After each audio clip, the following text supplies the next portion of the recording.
Okay Skyline Space ရဲ့မှာပြန်လည်ကြိုဆိုလိုက်ပါတယ်ဒီနေ့မှာတော့အရက်စတင်ဖြစ်ပေါ်လာဖို့အပါအဝင် fermentation လို့ခေါ်တဲ့ကစောဖောက်ထားတဲ့အရက်နဲ့ distillation ဆိုတဲ့ငွေ့ပေါင်းကန်ထားတဲ့အရက်တွေရဲ့ပြုလုပ်ပုံတွေ၊ကွာခြားပုံတွေကိုအသေးစိတ်ဆွေးနွေးတင်ပြပေးသွားမှာဖြစ်ပါတယ်။တနည်းအားဖြင့်ပြောရရင်တော့အရက်ချက်နည်းတွေကိုပြောပြပေးသွားမှာဖြစ်ပါတယ်။ဒါအပြင် wine, beer, whiskey, rum, vodka, brandy စတဲ့အရက်အမျိုးအစားများရဲ့အကြောင်းတွေနဲ့ alcohol% ဘယ်လောက်ရှိကြလဲ။ဘာကြောင့်ဒီလို alcohol% တွေရှိနေရတာလဲဆိုတဲ့ဓာတုဗေဒဆိုင်ရာအကြောင်းအရာတွေကိုပါစုံစုံလင်လင်တင်ဆက်ပေးသွားမှာဖြစ်ပါတယ်။နောက်ထပ်အရက်တောက်လိုက်ရင်ဖြစ်လာတဲ့ intoxication ဆိုတဲ့မူးဝေခြင်းဖြစ်ပေါ်လာပုံနဲ့စိတ်ခံစားချက်များပြောင်းလဲလာပုံစတဲ့ကျန်းမာရေးဆိုင်ရာဘူးတုဒတချို့ကိုပါမျှဝေတင်ဆက်ပေးသွားမှာဖြစ်လို့ဗီဒီယိုကိုအဆုံးထိကြည့်ရှုပေးဖို့မေတ္တာရက်ခံအပ်ပါတယ်ခင်ဗျာပြားရည်ဝိုင်းဆိုတဲ့မူးယစ်ရည်ဝေစေတဲ့အရာတစ်မျိုးကိုတရုတ်နိုင်ငံသားတွေပထမဆုံးအသုံးပြုခဲ့တယ်လို့သိရပါတယ်BC 9000မှာတရုတ်နိုင်ငံရှိရှန်တောင်းနဲ့ဟီနန်တိုင်းဒေသများတွင်အရက်ချက်လုပ်ခြင်းစတင်နေကြောင်းသူတေသီများရဲ့လေ့လာမှုများမှတဆင့်သိရှိခဲ့ရပါတယ်။2004ခုနှစ်မှာတရုတ်နိုင်ငံနဲ့အမေရိကန်နိုင်ငံမှသိပ္ပံပညာရှင်များကရှီယာဦးလို့ခေါ်တဲ့တရုတ်နိုင်ငံရဲ့ရှီယောင်းဒေသတစ်ခုမှာအချောက်ခံမျိုးအများပြားကိုတူးဖော်တွေ့ရှိခဲ့ကြပါတယ်။ထိုအိုးတွေကိုစစ်ဆေးကြည့်လိုက်တဲ့အခါမှာ sugar တကြားဓာတ်များကစောဖောက်ရတွင်အသုံးပြုတဲ့ရီနဲ့အီသနောဓာတ်များရဲ့အကျွင်းချက်အများပြားကိုစစ်ဆေးတွေ့ရှိခဲ့ရပါတယ်။ဒီအိုးတွေက BC 9000မှ BC 9000ကြားကာလအတွင်းဖြစ်ကြောင်းရေဒီယိုကာဗွန်နည်းဖြင့်တွက်ချက်အတည်ပြုနိုင်ခဲ့ပါတယ်။ထွက်ရှိလာသောရလဒ်များအရ BC 9000ကစလို့တရုတ်နိုင်ငံသားတွေက meat, beer, wine စတဲ့အရက်နုများကိုချက်လုပ်တတ်ပြီးသားဖြစ်ကြောင်းသိရှိရပါတယ်။တရုတ်လူမျိုးတွေစတင်အသုံးပြုခဲ့တဲ့အရက်ဟာ honey meat ပန်းနုရည်လို့ခေါ်တဲ့ပြားရည်၊ဆန်၊တံမြာသီးစတဲ့အရာတွေနဲ့ချက်လုပ်ထားတဲ့အရက်ဖြစ်ကြောင်းလေ့လာသိရှိခဲ့ရပါတယ်။တရုတ်လူမျိုးတွေစတင်အသုံးပြုခဲ့တဲ့အရက်တွေက fermentation လို့ခေါ်တဲ့ကစောပေါက်ခြင်းနည်းလမ်းတွေကိုအသုံးပြု၍ချက်လုပ်ထားခဲ့ခြင်းဖြစ်ပါတယ်။ fermentation ဆိုတာကိုနားလည်လွယ်အောင်ပြောရမယ်ဆိုရင်အချင်ဖောက်ပြီးအရက်ချက်တဲ့နည်းလမ်းလို့သတ်မှတ်ထားနိုင်ပါတယ်။အသေးစိတ်ပြောရမယ်ဆိုရင်တော့မီအိုကြီးတစ်လုံးလေးကိုစံကြုံပြောင်းစပြစ်သီးတံမြာသီးပြားရည်စတဲ့တကြားတဲ့ပါဝင်တဲ့တီးနှံတစ်ခုခုကိုရေးစိမ့်ပြီးရီနဲ့၄ရက်ကနေ2ပတ်ခန့်ကြာအောင်ကစောဖောက်ထားရလို့သိရပါတယ်။ရီကိုတချို့ကဒစေးလို့လည်းခေါ်ကြပါတယ်။အရင်ခေတ်ကရီမရှိသေးချိန်မှာဘက်တီးရီးယားများနဲ့ကစောဖောက်တယ်လို့လည်းသိရပါတယ်။ဒီတကြားတဲ့ပါဝင်တဲ့အရည်တွေဟာရီသို့မဟုတ်ဘက်တီးရီးယားများကြောင့်အီသနောဓာတ်အဖြစ်ပြောင်းလဲသွားပြီး CO2 ဆိုတဲ့ကာဗွန်ဒိုင်အောက်ဆိုက်ပဲအမျိုးလေးတွေထွက်လာပါတယ်။ဒါကို fermentation ပြုလုပ်ခြင်းကစောဖောက်ခြင်းလို့ခေါ်ပါတယ်။ဒီလို၄ရက်ကနေ2ပတ်အတွင်း fermentation လုပ်ထားတဲ့အရည်တွေဟာ alcohol 5% ဝန်းကျင်ကနေ10% ဝန်းကျင်ရှိတဲ့အရက်နုများဖြစ်ကြပါတယ်။ဒီနေရာမှာ alcohol ရဲ့အကြောင်းကိုအနည်းငယ်ရှင်းပြပေးချင်ပါတယ်။ alcohol ဆိုတာဓာတုဗေဒအရအတူကောက်အသုံးပြုတဲ့အမည်နာမတစ်ခုပဲဖြစ်ပါတယ်။ alcohol ဆိုတာ OH hydrazole group ပါဝင်တဲ့ဓာတု formula တွေပဲဖြစ်ပါတယ်။ alcohol ပါဝင်တဲ့ဓာတု formula တွေထဲကမှ ethanol ဓာတ်ဆိုတာကိုပဲကျွန်တော်တို့တောက်သုံးနိုင်တာဖြစ်ပါတယ်။ဒါကြောင့်ကျွန်တော်တို့တောက်သုံးနေတဲ့အရက်က alcohol လို့ပြောရတဲ့ဆိုင်ရင် ethanol လို့ပြောတာပုံမှန်ကန်ပါတယ်။မူးယစ်ယူဝေခြင်းဆိုတဲ့စိတ်ခံစားချက်တွေဖြစ်လာတာလည်း ethanol ကြောင့်ပဲဖြစ်ပါတယ်။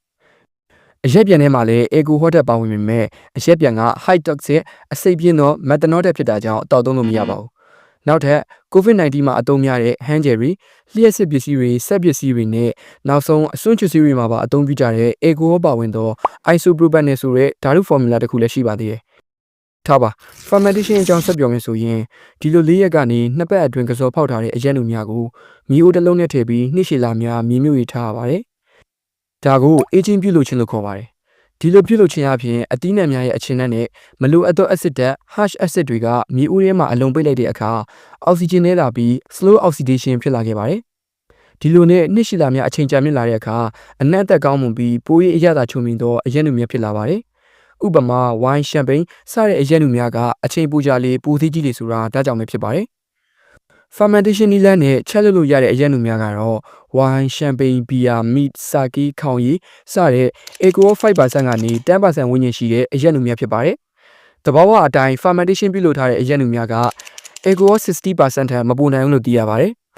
တရုတ်လူမျိုးတွေဟာ BC 9000ဝန်းကျင်ကလေးကဘီယာချက်လုပ်တတ်ခဲ့ကြပေမဲ့ကျွန်တော်တို့တောက်သုံးနေကြတဲ့ဘီယာက BC 4000ခန့်မှာ Mesopotamia ဒေသခံများစတင်ချက်လုပ်ခဲ့တဲ့ဘီယာအမျိုးအစားပဲဖြစ်ပါတယ်။ Okay ဒါဆိုရင်တော့ fermentation အကြောင်းနားလည်လောက်ပြီလို့ထင်ပါတယ်။ကျွန်တော်တို့အရက်ပြင်းချက်လုပ်တဲ့ distillation process ငွေ့ပေါင်းခံခြင်းအကြောင်းကိုဆက်ပြောချင်မယ်ဗျာ။88ရာစုမှာအားရလူမျိုးများက alcohol % ပိုများတဲ့အရက်ထုတ်လုပ်သည့်အဆင့်မြင့်စနစ် distillation process ကိုရှာဖွေတွေ့ရှိခဲ့ကြပါတယ်။ distillation ဆိုတာက fermentation ပြုလုပ်ထားတဲ့အရက်နုများကိုအပူပေးပြီးရေငွေ့ပြန်အောင်ပြုလုပ်ခါထိုရေငွေ့များကိုပြန်လည်ဖမ်းယူအေးခံခြင်းနည်းလမ်းပဲဖြစ်ပါတယ်။ငွေပေါင်းကညက်အကြောင်းကတော့ brother တို့5တန်းကလေးကတည်ပြီးသားမို့အထွေထူးပြောမနေတော့ပါဘူး။၄ရက်ကနေ2ပတ်အတွင်း fermentation လုပ်ထားတဲ့အရက်နုတွေကိုမြေအိုးအလုံးပိတ်တစ်လုံးထဲမှာထည့်ပြီးအောက်ကနေအပူပေးထားပါမယ်။နောက်ပြီးမြေအိုးမှာရေငွေ့ထက်မဲ့အပေါက်လေးဖောက်ပြီးထိုအပေါက်နဲ့ကွန်ဒန်ဆာလိုဂျားခံပြုံးတစ်ခုနဲ့ချိတ်ဆက်ပြီးရေငွေ့အေးခံမဲ့လမ်းကြောင်းတစ်ခုပြုလုပ်ရပါမယ်။အဲ့ဒီအေးခံပြုံးတွေကကြာလာတဲ့အရည်တွေကိုပေါင်းခံရေး distillate လို့ခေါ်ပြီးဒီလုပ်ငန်းတစ်ခုလုံးကို distillation ပြုလုပ်ခြင်းလို့ခေါ်ပါတယ်။ fermentation ပြုလုပ်ထားတဲ့အရက်နုတွေက alcohol များကိုသာ alcohol vapor ဖြစ်အောင်အပူပေးပြီး condenser နဲ့ပြန်လည်ဖမ်းယူအေးခံခြင်းဖြစ်တာကြောင့် distillation ပြုလုပ်ထားတဲ့အရက်များက alcohol % အလွန်များကြခြင်းဖြစ်ပါတယ်။ကျွန်တော်တို့ပုံမှန်မြင်တွေ့နေရတဲ့ whisky, rum, vodka, brandy စတဲ့အရက်တွေဟာ alcohol 30% ကနေ 60% ဝန်းကျင်ရှိတဲ့အရက်ပြင်းပြဖြစ်ကြပါတယ်။ alcohol % အများသောအရက်တွေကတော့ဒီဘေးမှာ list နဲ့ချပေးထားပါတယ်။ကျွန်တော်ပြောလိုက်ရင်အတန်ထွက်မှသွားမှာဆိုလိုပါ100% alcohol ကိုတော့ထုတ်လုပ်ဖို့မဖြစ်နိုင်ဘူးလို့သိရပါတယ်။ဆိုလိုတာကဗျာ alcohol 40% ရှိတဲ့1လီတာအရက်တစ်လုံးကိုဝယ်လိုက်ရင်ထိုအရက်ပလင်းထဲမှာ ethanol ဓာတ်400 ml နဲ့ရေဓာတ်600 ml ရှိပါမယ်။ဒီထက်နားလည်အောင်ပြောရရင်ဘယ်အရက်မှမဆိုရေဓာတ်ပါပြီးသားဖြစ်ပါတယ်။အရက်ထဲမှာရေပါပြီးသားဆိုလို့ရေမရောရင်တော့အသေးစောသွားပါမယ်။ဘာလို့လဲဆိုရင်ကျွန်တော်တို့ရဲ့အစာရင်ဦးလန်းချောင်းက alcohol 10% ဝန်းကျင်ကိုသာကောင်းမွန်စွာလက်ခံပေးနိုင်လို့ဖြစ်ပါတယ်။ alcohol 20% ကနေ40% အတွင်းရေမရောပဲတောက်ရင်အစာရင်နဲ့ဦးလန်းချောင်းကိုအနည်းငယ်ပျက်စီးစေနိုင်တယ်လို့သိရပါတယ်။ alcohol 40% အထက်ကိုရေမရောပဲတောက်ရင်အစာရင်အမေးအလွှာမြူကိုစာကိုဆိုးရွားစွာပျက်စီးစေနိုင်ပါတယ်။ alcohol 50% အထက်ကိုရေမရောပဲတောက်ရင်တော့အစာရင်နေရံတွေကိုပျက်စီးစေနိုင်ပြီး ethanol poisoning ဖြစ်နိုင်တယ်လို့သိရပါတယ်။ဒါကြောင့်ညီအကိုတို့အနေနဲ့ one shot လို့အပြင်းစားရက်တွေကိုရေမရောပဲမတောက်သင့်ပါဘူး။ Okay နောက်ဆုံးတစ်ချက်ဖြစ်တဲ့အရက်တောက်ရင်ဘာလို့မူးရလဲဆိုတဲ့အကြောင်းကိုဆက်ဆွေးနွေးကြမယ်ဗျာ။အရက်တောက်သောအခါမူးခြင်း intoxication ဖြစ်ပေါ်သည်မှာ ethanol ဟုခေါ်သော alcohol ပါဝင်တဲ့ဓာတု formula တစ်ခုကြောင့်ပဲဖြစ်ပါတယ်။ ethanol ဟာဗဟိုအာရုံရောစနစ်ဖြစ်တဲ့ central nervous system ကိုတက်ရောက်မှုရှိစေပြီးစိတ်ခံစားမှုအတွေးအခေါ်နဲ့တုံ့ပြန်မှုနှုန်းကိုပြောင်းလဲစေပါတယ်။အသေးစိတ်ပြောရမယ်ဆိုရင်တော့ကျွန်တော်တို့အရက်တောက်လိုက်တဲ့အခါ ethanol ဓာတ်ဟာအစာရင်ဦးလန်းကြောင်းမှတစ်ဆင့်သွေးထဲသို့စိမ့်ဝင်သွားပြီးသွေးကြောများမှာအုံနောက်သို့ဓာတ်ရိုက်အကျိုးသက်ရောက်မှုရှိစေပါတယ်။ ethanol ဟာအုံနောက်ထဲကအာရုံကြောဆဲတွေရဲ့လှုပ်ဆောင်မှုကိုပြောင်းလဲစေပါတယ်။အာရုံကြောဆဲတွေကြားမှာအချက်လက်တွေပို့လွှတ်ပေးတဲ့ဓာတုပစ္စည်းတွေကိုအနှောက်အယှက်ပေးပါတယ်။အထူးသဖြင့် GABA လို့ခေါ်တဲ့အာရုံကြောပို့လွှတ်ဓာတ်ကိုတိုးစေပြီး glutamate လို့ခေါ်တဲ့အာရုံကြောပို့လွှတ်ဓာတ်ကိုလျှော့ချစေပါတယ်။ GABA ဟာအာရုံကြောစနစ်ကိုနှိကွေးစေပြီးအပန်းပြေစေပါတယ်။ဒါကြောင့်အုံနောက်ထဲက GABA ဟော်မုန်းတိုးလာခြင်းဖြစ်တဲ့အတွက်အရက်တောက်ပြီးအစာပိုင်းမှာစိတ်သက်သာသလိုခံစားရတာဖြစ်ပါတယ်။ glutamate ကတော့အာရုံကြောစနစ်ကိုလှုံ့ဆော်ပေးပါတယ်။ဒါကိုလျှော့ချလိုက်တဲ့အတွက်အာရုံကြောစူးစိုက်မှုမှတ်ဉာဏ်နဲ့ဆုံးဖြတ်နိုင်စွမ်းတွေကိုလျော့နှဲသွားစေပါတယ်။နောက်ထပ် ethanol ဟာ dopamine လို့ခေါ်တဲ့ပျော်ရွှင်မှုနဲ့သက်ဆိုင်တဲ့ဟော်မုန်းကိုတိုးလာစေပါတယ်